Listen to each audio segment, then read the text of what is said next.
Hello and welcome to The Modern Consultant. I'm your host, Mark Aarons, and on today's episode, I had the pleasure of interviewing Tory Gray. Tory is the co-founder of the Gray.Company, where she helps companies, industries, and then also experts connect the dots between all of these disparate data points so that they can then make better insights and make better decisions with data instead of guesswork. And on today's episode, we talk about it all. We talk about the past of search. We talk about the current. We talk about the future. How are things changing with AI? How do you use search right now to be able to do product development, offer development, service development to inform with data decisions? How do you then use it to also find out what the total addressable market is for any business or line of business as well? And how do you use it to then inform messaging so that you can improve sales conversion as well as lead conversion rates at any point inside of your funnel?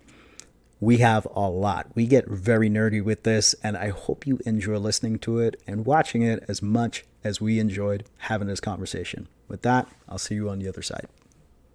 Tory, I just want to say welcome to the show. I have been thoroughly looking forward to this, and people will have heard the introduction, so I just kind of want to dive right into it. You had this fascinating topic that we were emailing back and forth about, and it was about using search and with tons of data points to be able to size the total addressable market, which is super relevant for people who listen to The Modern Consultant, active clients, because typically after we work together, they're like, all right, great. I validated this product or service idea. I sold it, but now how do I take it to thousands, tens of thousands, millions? Where do I go from here? Yep. So could you walk us through that? Yeah, absolutely. I'm super passionate about this topic. I think it's super fun. And one quick story to tell would be, I think people forget how much information they submit to Google, right? And not just to Google, but also to TikTok, to Amazon, to Etsy, to all these places where they're looking for things that they might want to buy, they might want information on, they might want to participate in, all these things. So, if you think about I want to tell a story about the Obama campaign, right? How data-driven were they? Where did they get their information? They were known for being data-driven and getting the right data at the right time. So this is a campaign that used this data. They understood where people were looking for things, because you can tell things like in Google where people are looking for and where they're having this problem versus this problem, because they're looking for it, and you can tell where they're looking for it because you can get this data sometimes down to the zip code level. So this is something that almost has been lost to time a little bit, or maybe due to the Cambridge Analytica scandal, turned people off, I think for really legitimate reasons. But I think that there's a big gap here between taking people's data they've submitted and using it maliciously against them in a first party sense as well, like on Facebook, where you're targeting specific people about their specific things. But I think that there is a way forward where we can use this data, which we're largely getting in an ethical way because it is obfuscated, right? Like, you can put your embarrassing questions into Google or into TikTok because that data is obfuscated and is not inherently trackable back to you specifically as a person.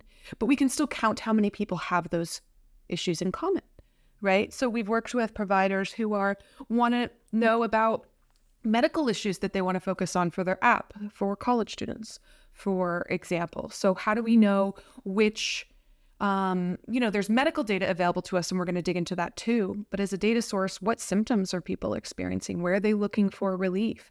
What's the sentiment around those things?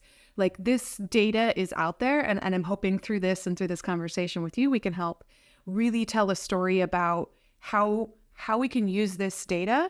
And to go back to your point about, once you've validated that in the market, I would also say, I think this is about validation, because what if your validation isn't, I interviewed 10 people and I know that they like it because they're in the right field? What if you could be looking at scale at what lots of people are looking for and taking action on? And I think the scale of that data can really help you feel more confident in your decisions, maybe help you more confidently pitch to a VC and close that round, because you know people are having this particular problem and are actively seeking solutions that you can provide uniquely. You can get competitive data about where people are not having their needs met, especially if it's a big company, and people are actively complaining online. You can mine that data and use that to inform your product roadmap and what you're wanting to build and for who, and to really understand and make sure you're resolving their problems. That's excellent. So what I'm hearing is that it is safe, can be done in an ethical way, and the process exists. It can be done, and it can be done at scale. And to frame this for people who've been maybe longer time listeners, probably even before I've done the podcast, there is a framework that we talk about internally whenever we're working with clients called the IDEAS framework. The I stands for ideate. You get clear on the idea that you have, then discovery. You're trying to discover what your audience is actually saying about it. Then experiment. You want to find out what a few people actually do, because what people say and what they do is not always the same. Then you accelerate, find out what more people are doing, then finally scale. Find out what a lot of people are actually doing. And that's where I'm hearing this fits into that piece of the puzzle. If you had to walk someone through, just to take it more from the abstract into the concrete, let's just say, for argument's sake, profile of somebody, maybe they had an email list of 50,000 people, maybe, they have like a 1%, conversion rate on, a $1,000 product. And so they had people go through their product, people have bought it, so on and so forth. And you're like, all right, great. Well, if I had 1% of people go through this thing, how do I then use that information to then reverse engineer finding more of those people via search, inbound marketing? Yeah. So I'd actually pull this a little bit earlier in the process. I think it's a lot about finding out what people are looking for and then what action do they take, right? Because I can look at inquiry or interest or search data. So I wouldn't limit search data to just Google, because people are searching on TikTok and people are searching on Amazon. And those are all data sources you can get your hands on to see what are people looking for, how frequently, for what. And you can see, okay, well, this is my product feature. How often are people looking for this? How often are they looking for this? And you can get ideas. And there's a lot of tool sets out there to help you brainstorm different angles, so you can see different use cases. So you can combine your data, your own internal, survey data, and your user customer service reports and how they're using this to get ideas, and then to, have a feedback loop with these tools that will tell you the related ideas. Well, this problem's a little bit like this problem. Maybe I can solve this problem too. And maybe I have a new way to talk about my product and a new audience that uses it in this way. And we can also use behavioral data. So how many people are watching these videos on YouTube? How are they engaging with it, liking it, commenting? What is the sentiment of that? And the same data on TikTok and the same data on Reddit. These are all things you can use APIs and crawling to pull to get these data points at scale, and then to do real data analysis on them in order to define those questions. So it's less about these specific users and how are they acting and how do I get more of them in that lookalike audience. And that's partly because of the obfuscated nature of the data, right? And that's part of what keeps it ethical and keeps us out of those creepy Cambridge Analytica kind of conversations, because I'm looking at what do people look for. That doesn't mean we can't make inferences about how they use that data. So your product might be called more than one thing. A lot of these, big SaaS platforms, for example, you can be this modern infrastructure platform, or you can be, whatever their other positioning is around this. It has a slightly different name, but essentially you're very much competitors. You can see how often people are looking for those things. And you can use their data that you can find publicly to kind of reverse engineer what they're doing and where they're getting their customers from. So it's great for comp data as well. Oh, this is really cool. So what else I'm hearing inside of this is that if we were to, just pull apart the ideas framework, we could actually slot in using search, and not just search, but different platforms as well, to find data points for us to be able to inform product development earlier on in the process, and not just also increasing the size of the audience as well. And so product and service development, that also is another opportunity with being able to, congregate and analyze all of these data points. The other thing that it made me think about is within another framework that we have, we talk about 3 areas of the business that we're typically interested in helping people with: audience, offer, sales. Sales is a little bit of a misnomer because it also includes marketing. That's a whole other longer conversation. But what I'm hearing is that we can use these data points to, again, inform the audience that we're thinking about serving, and then also, growing that audience. And so we're segmenting down to find more of the right people, but then also knowing who they are also allows us to be able to then, find more of them. And so then also scaling the audience. Then on the offer side of things, we can also then, of course, just develop the right offer as well. And then also find out the language that they're using to describe not just the offer, the container, the format of it, but also then different features that they might specifically be looking for as well, which can then inform new product development, also improving existing offers. And then finally, with the sales component, what I'm also hearing is that we can use these data points to be able to inform the messaging, positioning that we're going to be using to be able to make sure that we have the right language to be able to then reach and talk to the right people. If you understand their problems, you can emphasize those. You can speak to how your product solves them. You can understand their major objections. You can speak to the objections of the competitors, and you can use that as point of differentiation. So yes, the answer is yes, you nailed it. Nice. Okay. So this then sets up to return a little bit to all right, how do we you actually started to answer this and wanted to dig into it because you mentioned using APIs, but like for some people that are listening, they may be familiar with tools like SparkToro, for instance, for doing some audience research. Yep. How does someone begin to get started on this? And then at what point do we then start to, maybe need the help of a developer or someone who's more technically inclined to be able to create some kind of API call to be able to, find all of this information out? Yep. So I think it really starts with understanding what's available, and just, respecting the data set. So we can get things directly from Google, either from your ads, if you're paying for that data. They have a freely available tool if you are advertising, the Google Keyword Planner. You can get it directly from your website via Search Console, Google Search Console, or Bing Webmaster Tools, another search engine you can get from there. There's also third-party tools. You can use Ahrefs, you can use SEMrush. They're going to have their own third-party proprietary way to make assumptions about what they think people are looking for, and the ways that they measure that. So you have a variety of different data sources for that. We can also have separate tool sets around what are people looking for on Amazon and how frequently? What are people looking for on Etsy and how frequently? If you want to be able to pull more of the a bit of that more behavioral data, where are people asking questions? Are they asking questions about this problem on Quora?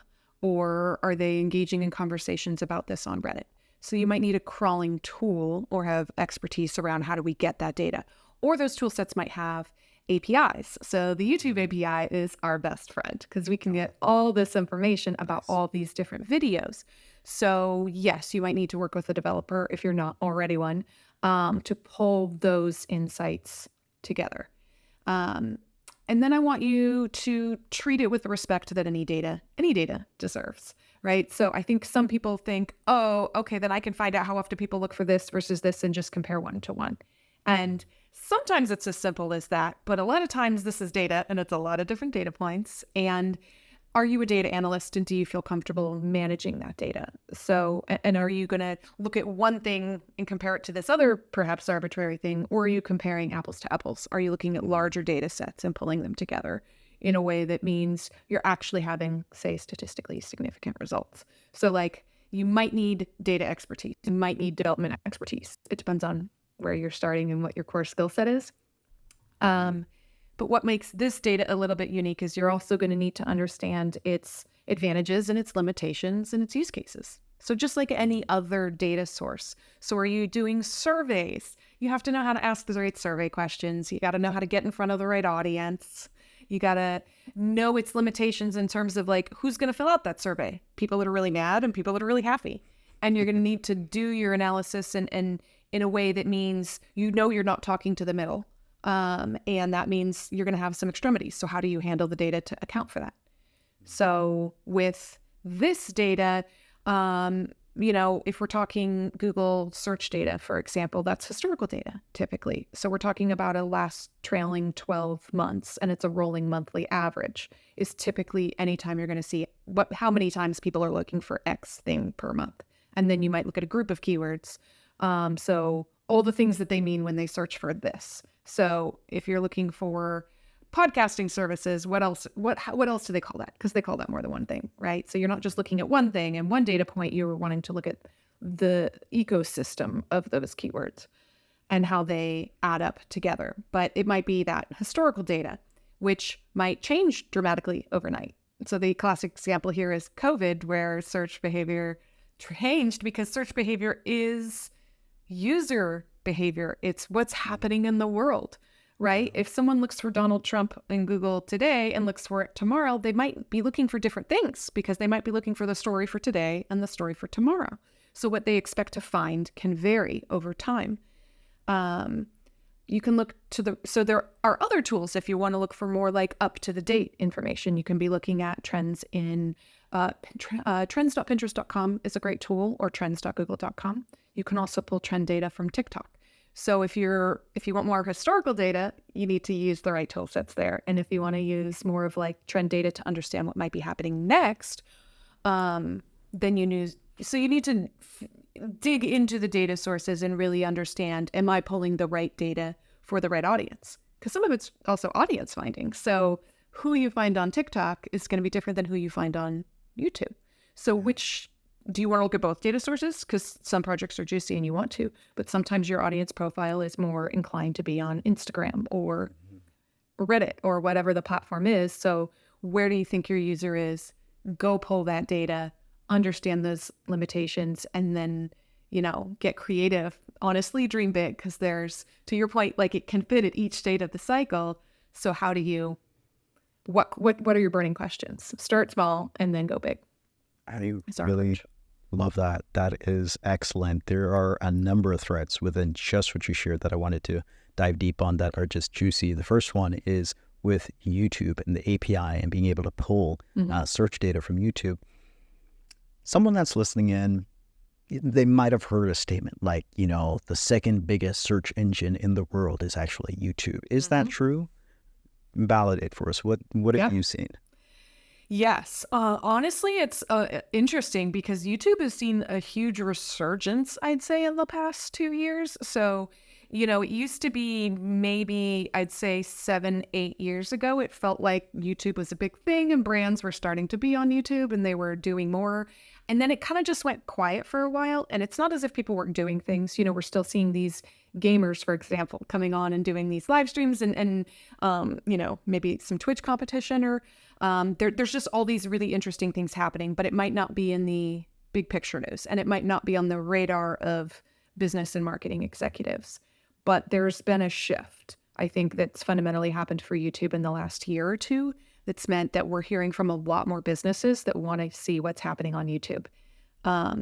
We think part of it actually has to do with TikTok and, certain influencers or like, Mr. Beast, like the very sort of more low budget production way of creating videos that have meant that you as a brand don't need this $10,000 video production version to produce any YouTube video. You can have a person sitting in a room talking with a good camera and a good microphone. And that's kind of lowered the bar in terms of what is required and in terms of like what users like and engage with, and meant that we can do more, which means people are doing more, which means brands want to be there too. Absolutely. And to add to that, I would say, and this is, you have access to more data than I do, but just a bit of observational data on my end is there seems to be a lot more video podcasters that are building large followings on YouTube, some amassing 1 million subscribers, 2 million, 4 million, to the point of rivaling the viewership of traditional media, and then bringing in a lot of revenue, like even news channels that grew out of YouTube as well. And so it seems like it's almost become this just alternative media channel that I would also imagine, if people are using it for search heavily, would also provide a lot of data points for us to be able to then just understand more of what's going on with our users. Yeah. Question: with YouTube, Mm-hmm. do you do any work around creating content strategy for YouTube? Could you walk us through that? How does that work? So I can walk you through a project that we did for a streaming provider that I cannot name, unfortunately. They really wanted to understand frankly, it was kind of a state of the industry for a specific audience segment that they wanted to better be targeting on YouTube. So we're using the API and crawl data to crawl, I think it was in excess of 500,000 different data points, so different videos.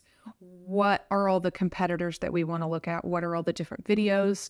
What are they? What's the subject matter of those videos? What topics are they covering within those videos? How are users engaging with those? Which ones are most popular and liked and shared and watched and rewatched? So we were using that information to really understand what's competitive. Okay, so we know that these competitors are really going big on these subjects. What subjects are relatively less competitive that we can really own? What are problems that are not being solved in a dramatic way? What themes are catchy? So there might be songs, we can analyze the hashtags that people are using to understand how they're engaging with and what's meaningful to them there. And use that to really set our big picture strategy for the channel as a whole, for how we want to talk to people there, as well as like the very specific nitty-gritties of these are the topics that we want to go after because they're going to align with our brand over here and the market opportunity over here. And where those two things meet is where we want to be seen. And now we can suddenly go have a really constructive conversation with our executive team, maybe about how do we do this in a meaningful way with real data to back it up. Interesting. And is there any sentiment analysis, to see what's the emotional tone? Yeah. And how does that factor in as well? Yes. So that was definitely part of that analysis. There are tool sets around helping us do that and pull that in. And we have some proprietary things that we've built to help group things in meaningful ways and say, based on the amount of the engagement and the tone of the engagement, are they excited? Are they, there's various words you can use or hashtags that we can use to help inform what that sentiment is.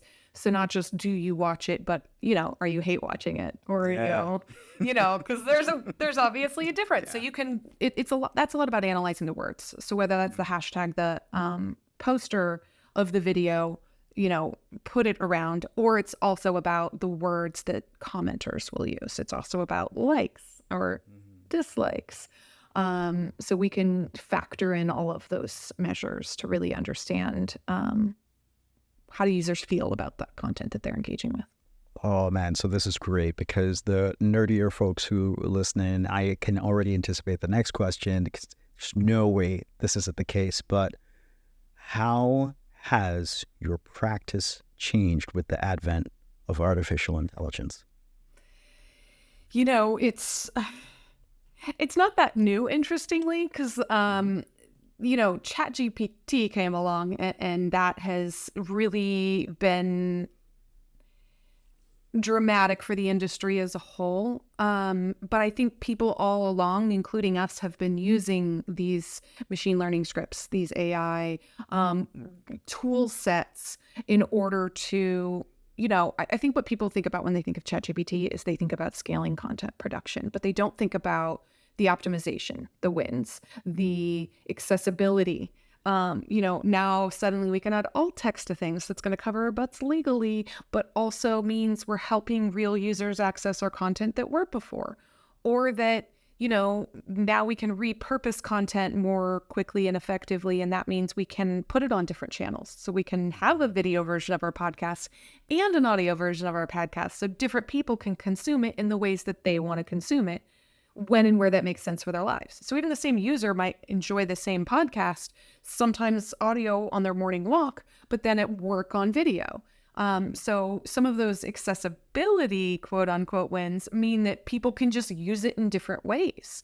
And I think there's a lot of wins for that tool set that are, obviously in terms of the scaling the content, but also in terms of how do we do a better job of doing the things we should have been doing maybe all along, like answering these accessibility questions, like analyzing our data. So ChatGPT has those plugins that you can use to, we can do that manually and figure out what these trends are. We can use our own machine learning scripts, but there's a variety of different ways to cluster data points together in meaningful ways that will pull different insights. So sometimes it's nice to have a human do it and this tool do it, but also go to ChatGPT and say, can you do it?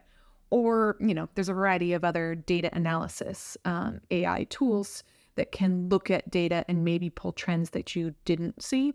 And then, again, magic happens when all that comes together.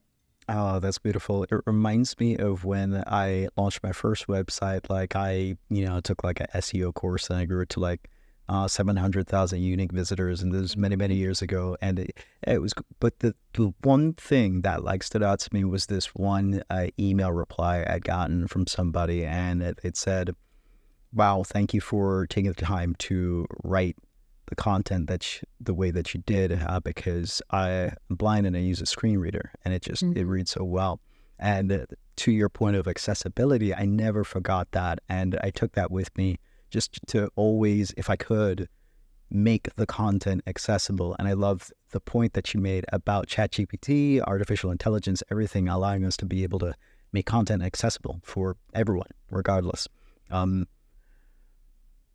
the thread of artificial intelligence, what about, does it help with, actually, I guess better question, do you focus any on actual content production, or is it more optimization of existing content?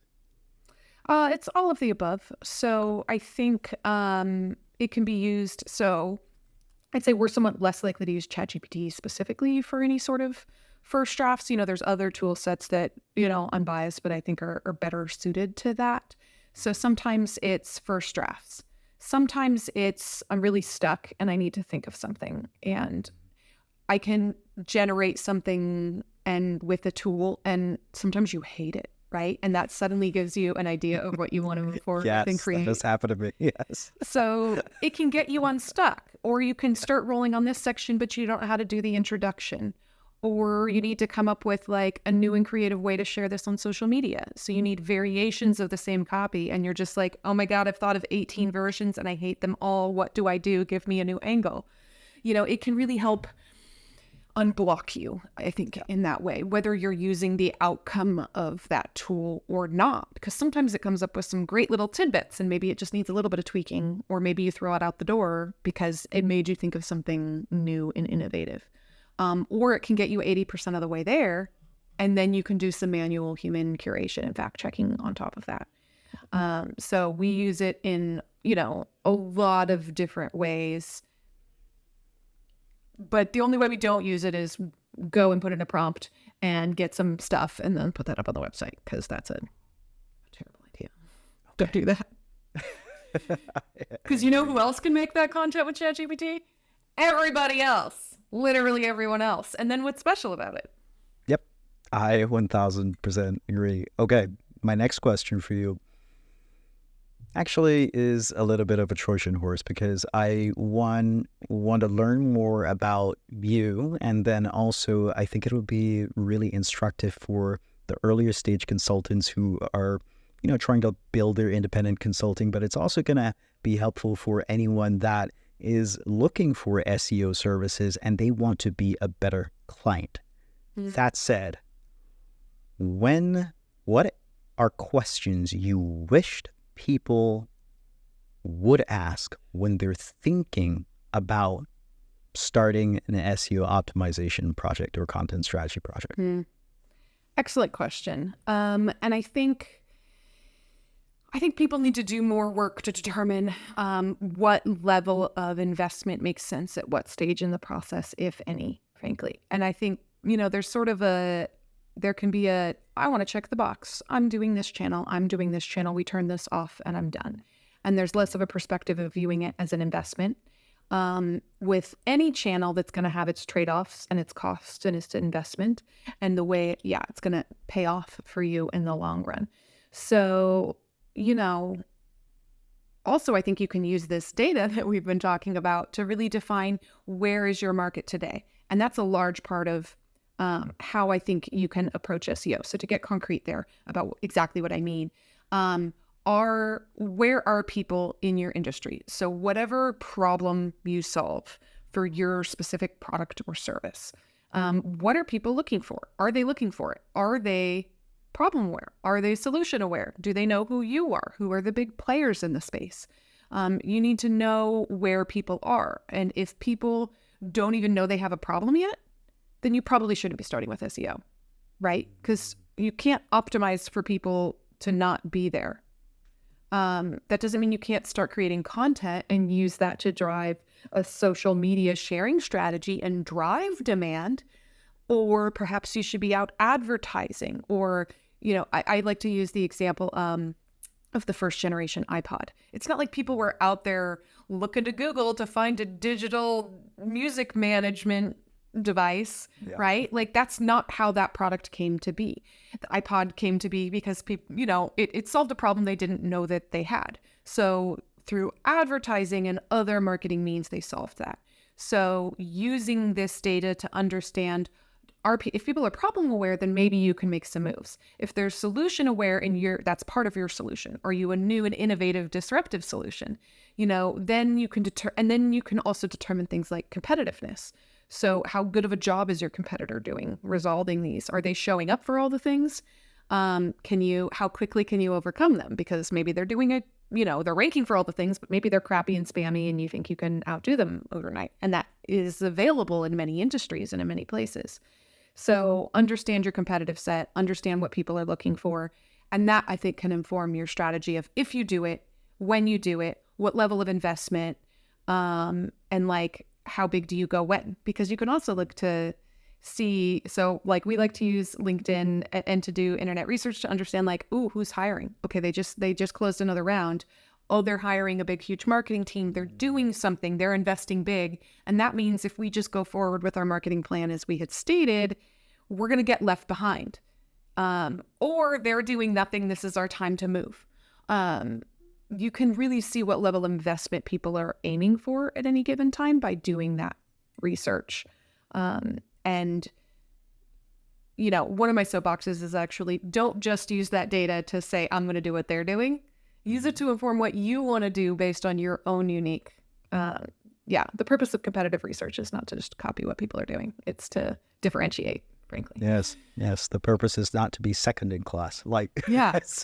Exactly. Something else you shared in there that I really loved was the iPod example, because I think the slogan, if I'm remembering it correctly, was 1,000 songs in your pocket. Mm-hmm. And that, for context, to me was so powerful because at the time, you had a CD player that could maybe hold 20 songs, and it didn't even really fit in your pocket. Yeah. And so it was like this two-prong just advertising win there. The next question that I have for you is if you could, the setup for the next question is from Tony Robbins, because he talks about the quality of the questions that you ask in life, determine the quality of the results that you get.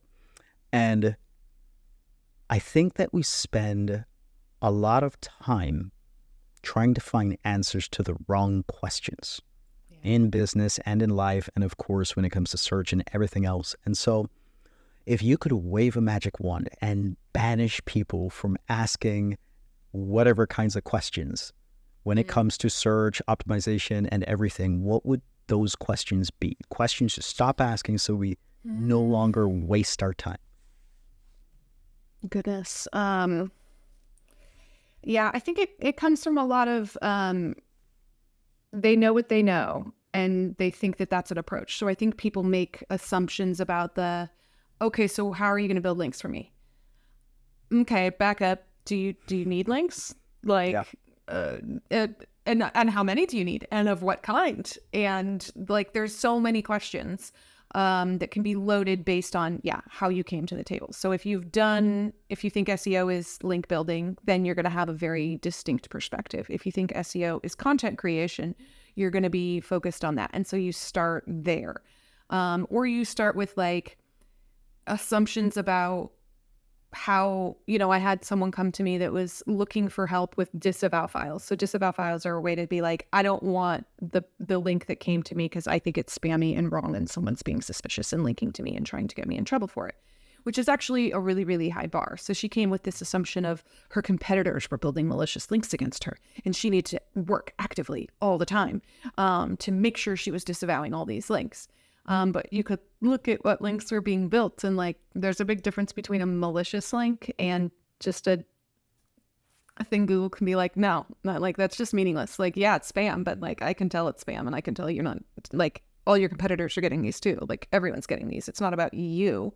It's the nature of the web. Sometimes you're going to get spammy links, but if you come with the fear, you're going to be saying, it's almost the lack of questions. It's the, I need you to go do SEO for me, or I need you to go build links for me, or I need you to go create a bunch of blog posts that are 500 words a piece. Or they ask like, how long should my blog posts be?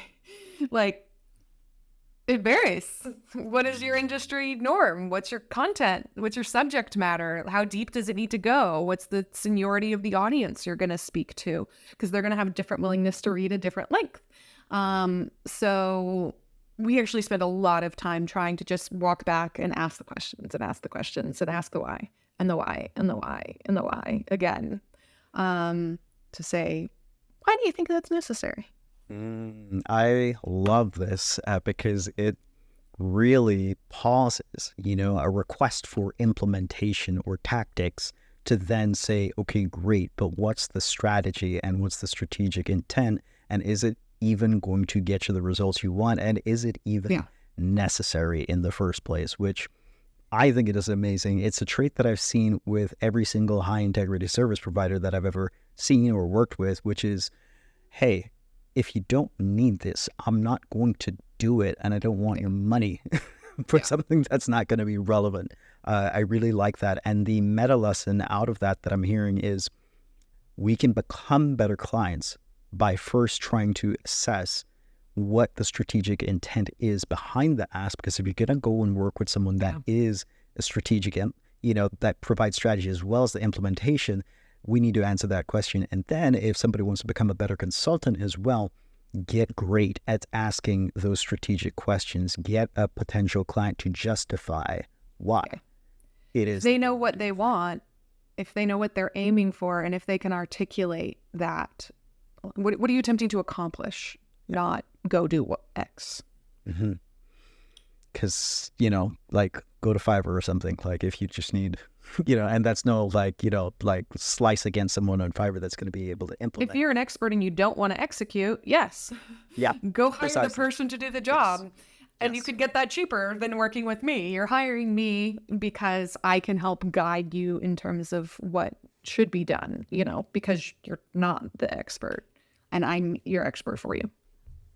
I have another question, which was actually suggested by you, which is around finding share of voice. What is that? Why does it matter? So we measure this, I'd say 2 primary ways. So it depends on whether you're talking about more of that like search data or your social engagement behavioral data. And it's just 2 different places to kind of measure it.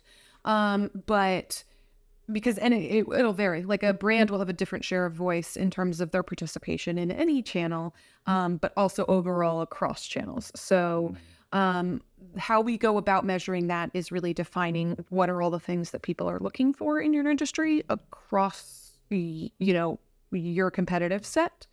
And then how much of that do you have visibility for? Are you participating? Are you part of that conversation? Are you on page 1 in Google? Are you in position 1 for Google for more of these terms versus your competitors? Are people talking about your brand in association with this subject matter when they're on YouTube? So what is the size of the industry? Because we can define your digital TAM wherever it is. Is it on Google? Is it on TikTok? How often are people looking for grilling? Whatever the subject matter is. And then how often do you show up for that ecosystem relative to competitors? And what's your slice of the pie? Okay. All right. So we figured out our share of voice. And now we might need to start considering whether or not, the folks who are searching are problem aware versus solution aware. Could you just expand on that and why that matters as well? Yeah. Why that matters is really identifying around your strategy of what do you do and when, because you need to help people along that funnel, hopefully, if you're going to move business results. So, and you have to meet them where they are is a big part of what SEO is. This isn't advertising. We're not telling people how to feel. People are typically looking for things and we're providing that to them so that we're in the right place at the right time. So it is a lot about thinking about intent. So, and there's certain parts of keywords that sometimes we can classify, generally speaking, like if you're looking how to do something, or what to do about, you might be more likely to be problem aware. So there can be ways we can just use patterns in terms of people's language in how they look for things. If they're looking for your brand term, and it's more of a navigation query. Maybe you're a big brand and you have a variety of products and they're looking for a specific one. That's a much more what we call a navigational query. They already know who you are. They already know what they want. They are product aware, and they are digging into this versus are they looking for sheets? Or are they looking for bed sheets, in a specific color or a specific thread count, or, that have deep pockets, for example, on your bed. Like, not just are you looking for sheets, but you're looking for sheets that have deep pockets because you have a taller mattress. So you're aware of a problem. You're seeking a specific solution that you already have identified exists. So are you looking for sheets that are for tall beds, or are you looking for deep pocket sheets? Like, you already have the language and the terminology tells me a lot about where you are in a customer funnel. And we can use the language and the ways, the key things that people connect those, like the how-tos, to, frankly, machine learning models can help us group those things based on the similarity of those terms. And then we can do some cleanups. Like, do you have a brand name associated with it? So you're deeper in the funnel. Does it say how to? Does it say, buy? Does it say coupon? Because you're already ready to buy and you're searching for the way to do this, right? So that we can use those to help group things and then to count across the keyword set in each of those buckets where people are. And that's also, P.S., a fun one to measure over time, because hopefully you are growing that. Yeah. So it's not a static measure. It's something to look at periodically to say, hey, we've grown awareness of our product and our solution. And also we're doing a great job on advertising because more people are looking for how to solve this, because we've shown them some solutions along the way. And suddenly they're like, hey, I do have that problem. I do want my ice cream to be softer, or, whatever it is that your product resolves. That is really cool. I hadn't considered that before, but that's such a fantastic use case for that, the overtime. And this is tangential. We've been talking a bit about, it seems like one of the underlying assumptions that we've had throughout this conversation is around the input method for data being typing.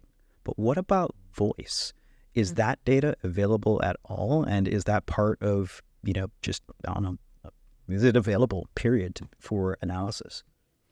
It varies by platform, but in large cases, yes. Google, for example, does make voice search queries available to you. So we can figure out, and specifically, like, what is a voice search versus what is another form of a search.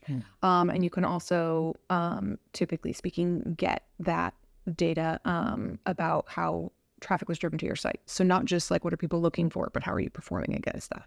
My just armchair scientist curiosity brain is wondering about if when people search by voice, if it's going to be more awareness type search terms and like consideration, like how far down in the buyer's journey are they typically if we search by voice versus text input? Are you aware of any? Some trends I've seen, I think people are looking often, and I'm thinking of like an Alexa use case, like it's very specific and it's put on my music, or, on the opposite end of the spectrum, it's I'm sitting around and we're having a debate about the right answer to this question. And this person's very convinced they're right. And so is this person. And what's the answer? So it's a lot at specifically both ends of the spectrums and a little bit less so in the middle. Okay. All right. So that checks out. What would you say is, I know this might be a bit of I'll just ask the question. If you had to say what the number one use case is for search data now versus say maybe a couple of years ago, has it changed any? Great question. I have not thought about this. I do think search behavior is changing. I think the youth, they're coming up. They have different patterns. I think there are a variety of threats to, if you think about search as Google, which is kind of a classic way to do it for a lot of people in this profession, then yeah, it's changing dramatically because people are doing those behaviors in a lot of different other places sometimes. So I think we have heard in the last year or two a lot in the media about the threat that TikTok poses to Google, right?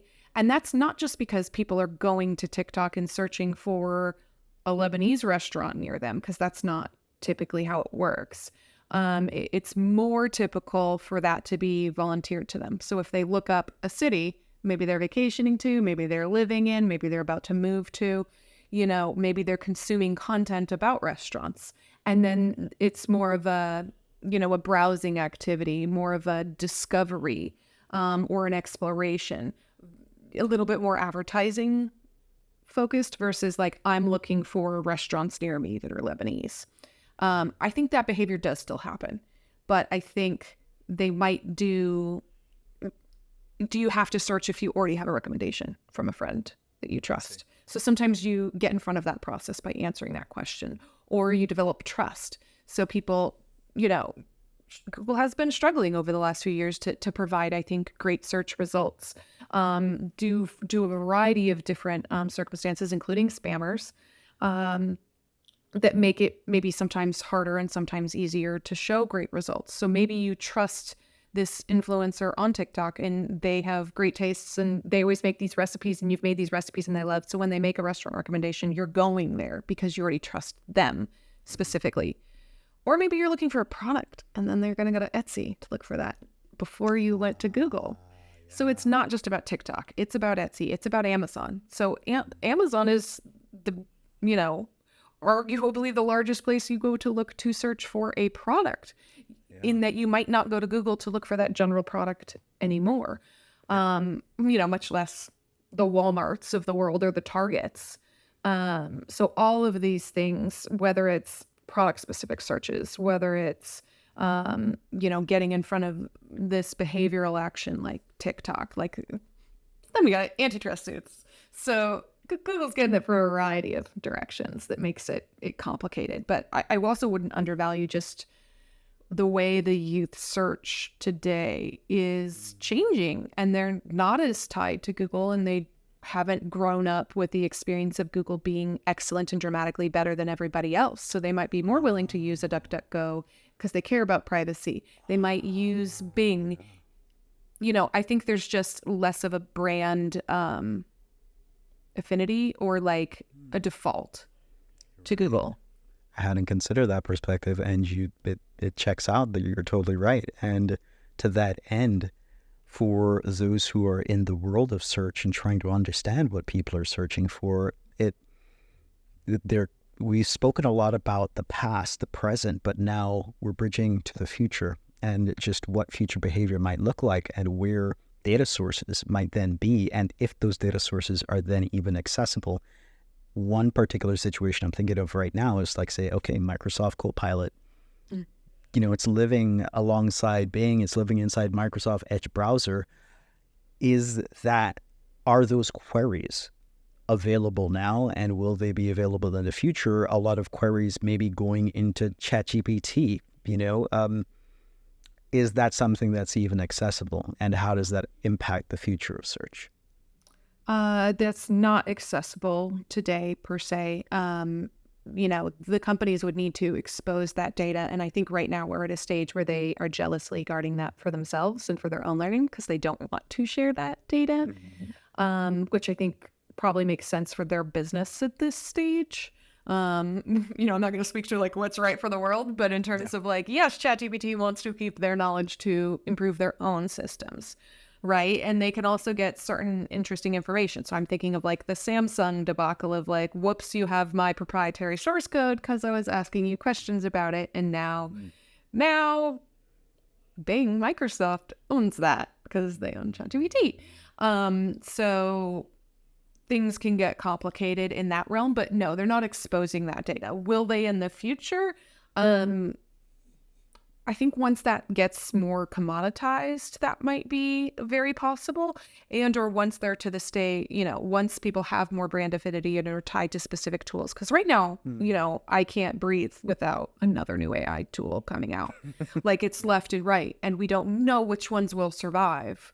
Right. And so until we have a more mature industry and they're starting to optimize and saying, oh, hey, there's new revenue stream. P.S. we could do this if we expose this data, and then people will want to use us more, and then we'll have these people that want to improve it, so they'll push people to using us. It creates an ecosystem of using them. Like SEO as a field has fascinatingly, I think, helped Google grow, because then the focus has been about Google, and it's a self-perpetuating machine.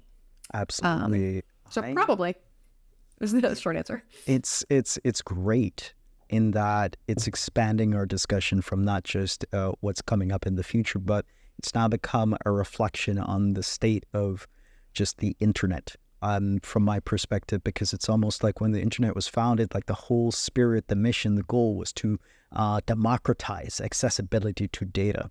It's like you put something up on the web and anybody could find it. You search for anything, everything gets indexed, and now small guys could succeed. Zappos came out of nowhere, Not anymore. Exactly. It's like now it's going back into silo mode. Like, oh, we want to keep our data sets to ourselves because we have this whole other business model here, and it's all about machine learning and everything like that. Reddit's a great example. They wanted to start charging for access to their API so that businesses could get information from them, or could build the tool set that you could use Reddit as a third-party app. And what they're commoditizing. What happened? Did they do it? Did they?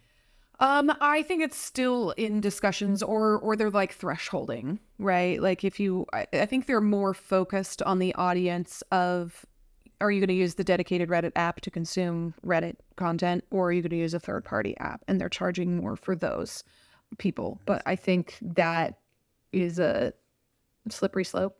It's maybe the wrong analogy, but like there's like, oh, other people will want this data. So, I'm biased, but I do think that this industry for this digital data is a multi-billion-dollar industry. And I think companies will eventually, get smart to the fact that like, oh, that means we can charge you for it. Oh, that means we can take our cut. So that's how our society works. Of course they're going to start charging for that. And they're going to start jacking up the rates. Good times. Yay, capitalism. One thing I would like to ask, and one, I want to say that you've been very generous with just everything that you've shared. I've learned a lot personally. I know anyone listening in has as well. And I have just two more questions I want to ask. What is it? You're now at 13-year co-founder business partnership anniversary. What's the number? I think I just saw it on LinkedIn. Oh, that's my my partner. We have been together for 13 years. He's a quiet co-founder that does not participate with Great Help. If the reason was just like I want to confirm like the timeline, because the question is, if you could go back in time to give yourself advice to back then, knowing everything you know now, what would you tell yourself? So much. It's hard to narrow it down to just one, because I made some classic mistakes and learned things the hard way, beating my head against the wall a lot, unfortunately. Oh, dear. But, you know, I'm grateful I've learned it. I wish I could tell myself to just calm down and breathe, because it's going to happen. And like the stress you're creating for yourself and the anxiety you're creating for yourself is actually making things worse. So maybe just stop that. And also just to kind of enjoy the process and be less whiny about it, or less like, you know, because we've all been young and dumb and impatient and like, I expect things now, and why don't I get this raise or get this promotion or get this thing that I want? And I, you know, not seeing what is necessary in order to do that. I think a more calm, concerted, strategic approach would have helped my process. Versus, yeah. But you don't know what you don't know. So, I mean, it is what it is. This is true. You heard it here first, ladies and gentlemen. Tory Gray said, chill out, be cool. Like, that's and just breathe. The process. It'll come together. That's fantastic. Where can we find out more about you? And you can Google Gray.co. You can find us on all the obvious social media channels and our website, Gray.Company.